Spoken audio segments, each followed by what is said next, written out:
শান্তি। আজকের তারিখ হলো 26/1/2026। প্রাতঃ মুরলী। ওম শান্তি। বাপ-দাদা মধুবন। মিষ্টি বাচ্চারা, তোমরা অর্ধেক কল্প যার ভক্তি করেছিলে সেই বাবা নিজে তোমাদেরকে পড়াচ্ছেন। এই পড়ার দ্বারাই তোমরা দেবী দেবতা তৈরি হচ্ছ। প্রশ্ন: যোগ বলের লিফটের চমৎকারিত্ব কি?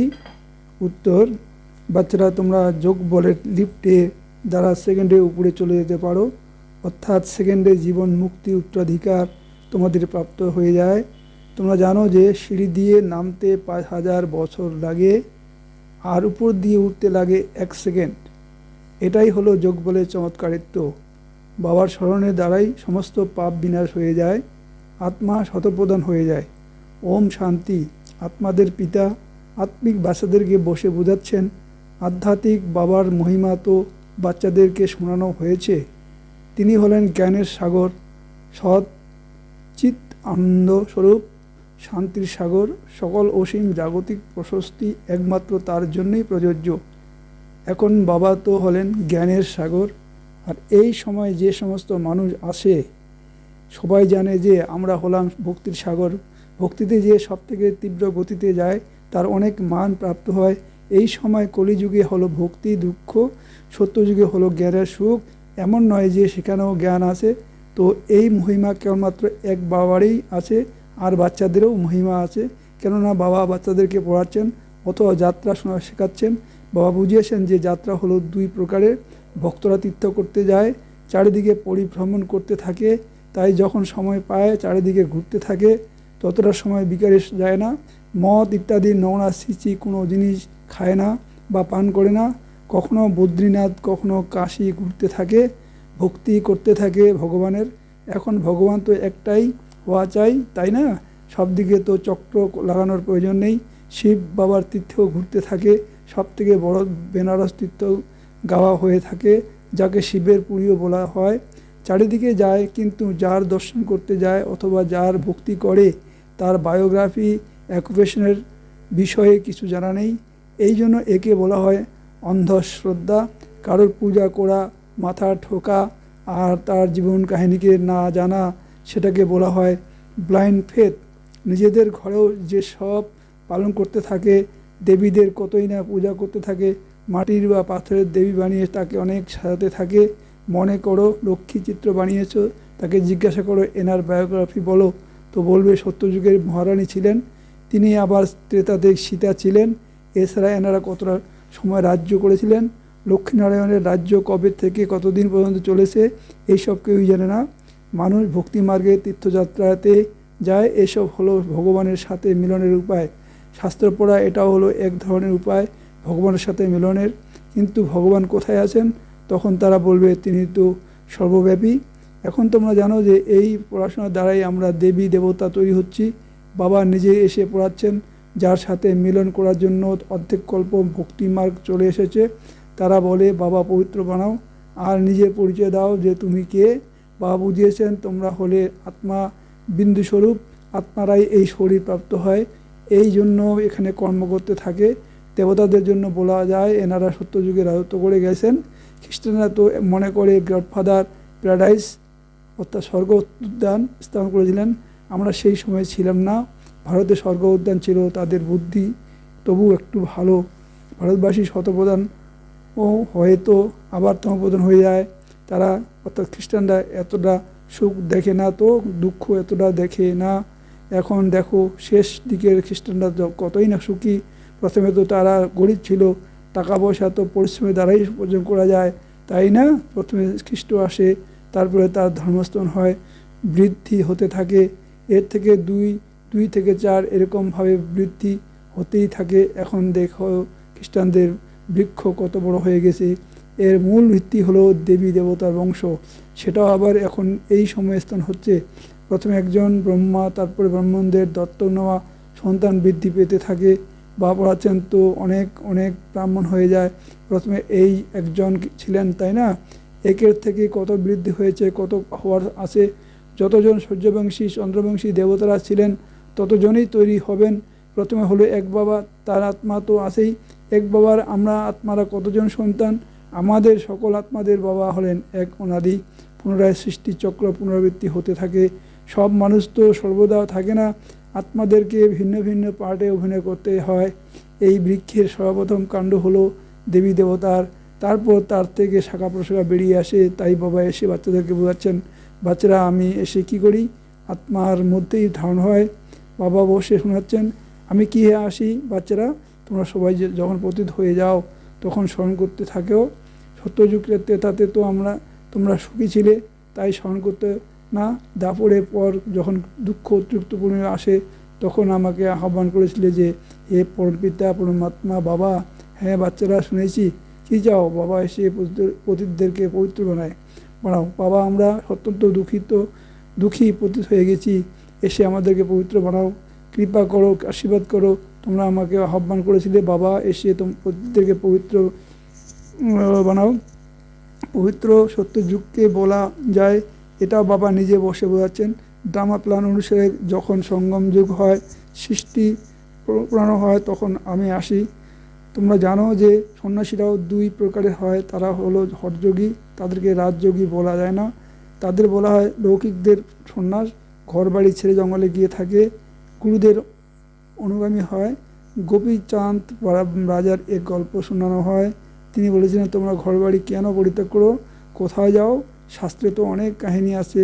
এখন তোমরা ব্রহ্মকুমারীরা রাজাদেরকেও গিয়ে এই জ্ঞান আর যোগ শেখাতে থাকো। এক অষ্টবক্র গীতাও আছে, যেখানে দেখানো হয়েছে যে রাজা বৈরাগ্য এসেছে, বলেছেন আমাকে কেউ পরমাত্মার সাথে মিলন করিয়ে দাও। ঢাক পিটিয়ে বলে সেটা হলো এই সময়কার কথা, তোমরা গিয়ে রাজাদেরকে জ্ঞান প্রদান করো, তাই না, বাবার সাথে মিলন করানোর জন্য। যেরকম তোমরা বাবার সাথে মিলন করেছো, তো অন্যদেরকেও মিলন করার জন্য এতটা প্রচেষ্টা করছো। তোমরা বলো যে আমরা তোমাদেরকে স্বর্গের মালিক বানাবো, মুক্তি, জীবন মুক্তি দেব। তারপর তাদেরকে বলো শিব বাবাকে স্মরণ করো, আর কাউকে নয়। তোমরা হচ্ছে গুরুর দিকে বসে বসে একে অপরকে দেখে ধ্যান চলে যেতে, তাই না, বড়ই আশ্চর্য লাগতো। এর মধ্যে বাবাও ছিলেন, তাই না।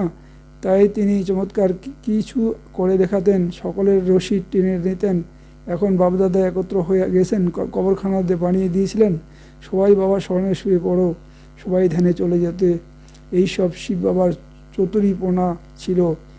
একে আবার কেউ জাদু মনে করত, এইসব ছিল শিব বাবার খেলা। বাবা হলেন জাদুঘর, সৌদাগর, রত্নাকর, তাই না।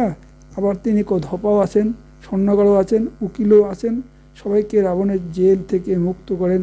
তাকে সবাই আহ্বান করে বলে যে হে পতিত পাবন, হে দূর দেশের অধিবাসী, আমাদেরকে এসে পবিত্র বানাও। আসো পতিত দুনিয়াতে, পতিত শরীরে এসে আমাদেরকে পবিত্র বানাও। এখন তোমরা আরও অর্থ বুঝে গেছো। বাবা এসে বলেন যে বাচ্চারা তোমরা রাবণের দেশে আমাকে আহ্বান করেছো, আমি তো পরমধামে বসেছিলাম স্বর্গস্থান করার জন্য, আমাকে নরক রাবণের উদ্দেশ্যে আহ্বান করেছো যে এখন সুখধামে নিয়ে চলো। এখন বাচ্চারা তোমাদেরকে নিয়ে যাচ্ছি, তাই না। তাই এটাই হলো ড্রামা। আমি তোমাদেরকে যে রাজ্য দিয়েছিলাম সেটা সম্পূর্ণ হয়ে পুনরায় দাপর থেকে রাবণ রাজ্য শুরু হয়। 5 বিকারে পড়ে যাও। তার চিত্র জগন্নাথ পুরীতে আসে। প্রথমে নম্বরে যে ছিলেন তিনি পুনরায় 84 জন্ম নিয়ে পিছনে আসেন, পুনরায় তাকেই প্রথম নম্বরে যেতে হয়। এখানে ব্রহ্মা বসে আছেন, বিষ্ণু আছেন। এনাদের নিজেদের মধ্যে কি সম্পর্ক আছে দুনিয়াতে কেউ তা জানে না। ব্রহ্মা সরস্বতীও আসলে সত্যযুগের মালিক। লক্ষ্মী নারায়ণ ছিলেন, এখন নরকের মালিক হয়েছেন। এখন এনারা তপস্যা করেছেন এই লক্ষ্মী নারায়ণ হওয়ার জন্য। দিলওয়ারা মন্দিরে সম্পূর্ণ স্মরণিকা আছে, বাবা এখানে এসেছেন। এই জন্য এখন দেখেও যায় যে আবু হলো সকল তীর্থের মধ্যে, সকল ধর্মের তীর্থের মধ্যে মুখ্য তীর্থ। কেননা এখানে বাবা এসে সকল ধর্মের সদ্গতি করেন। তোমরা শান্তিধাম হয়ে পুনরায় স্বর্গে যাও, বাকি সবাই শান্তিধাম চলে যায়। সেটা হলো জ্বর সারণিক, এটা হলো চৈতন্য। যখন তোমরা চৈতন্য সেটা হয়ে যাবে, তখন পুনরায় এই মন্দিরে ইত্যাদি সব সমাপ্ত হয়ে যাবে। পুনরায় ভক্তিমার্গে এই স্মরণিকা তৈরি হবে। এখন তোমরা স্বর্গের স্থান করছো। মানুষ মনে করে যে স্বর্গ উপরে আছে, এখন তোমরা বুঝে গেছো যে এই ভারতে স্বর্গ ছিল, এখন নরক হয়ে গেছে। এই চক্র দেখলেই সমস্ত জ্ঞান স্মরণে এসে যায়। দাপর থেকে অন্যান্য ধর্ম আসতে থাকে। তাই এখন দেখো কত ধর্ম হয়ে গেছে। এটা হলো আয়রন এস। এখন তোমরা সঙ্গমে আছো, সত্যযুগে যাওয়ার জন্য পুরুষার্থ করছো। কলিযুগে সবারই হলো পাথর বুদ্ধি, সত্যযুগে হলো পরশ বুদ্ধি। তোমরা পরশ বুদ্ধি ছিলে, তোমরা পুনরায় পাথর বুদ্ধি হয়ে গেছো। এখন পুনরায় পরশ বুদ্ধি হতে হবে। এখন বাবা বলেছেন যে তোমরা আমাকে আহ্বান করেছিলে, তাই আমি এসেছি। আর তোমাদেরকে বলছি, কামকে জয় করো, তাহলে জগজ্জিত হতে পারবে। মুখ্য এই ভিখারি আছে। সত্য যুগে সবাই হলো নির্বিকারী, কলিযুগে হলো ভিখারি। বাবা বলেছেন, বাচ্চারা এখন নির্বিকারী হও। 63 জন্ম ভিখারি গিয়েছিল, এখন এই অন্তিম জন্ম পবিত্র হও। এখন সবাইকে মরতে হবে, আমি স্বর্গ স্থাপন করতে এসেছি, তাই এখন আমার সেই মতে চলো। আমি সেটা বলছি, সেটাই শোনো। এখন তোমরা পাথর বুদ্ধিকে পরশ বুদ্ধি বানানোর পুরুষার্থ করছো। তোমরা সম্পূর্ণ সিঁড়ি নেমেছো, পুনরায় উঠছো। তোমরা হলে জিনের মতো। জিনের কাহিনী তো আছে না, জিন বললো আমাকে কাজ দাও, তখন রাজা বললো আচ্ছা সিঁড়ি দিয়ে উঠো আর নামো। অনেক মানুষ বলে যে ভগবানের আর কি কোনো কাজ নেই যে সিঁড়ি দিয়ে উঠে উঠে নামা করতে পারবেন।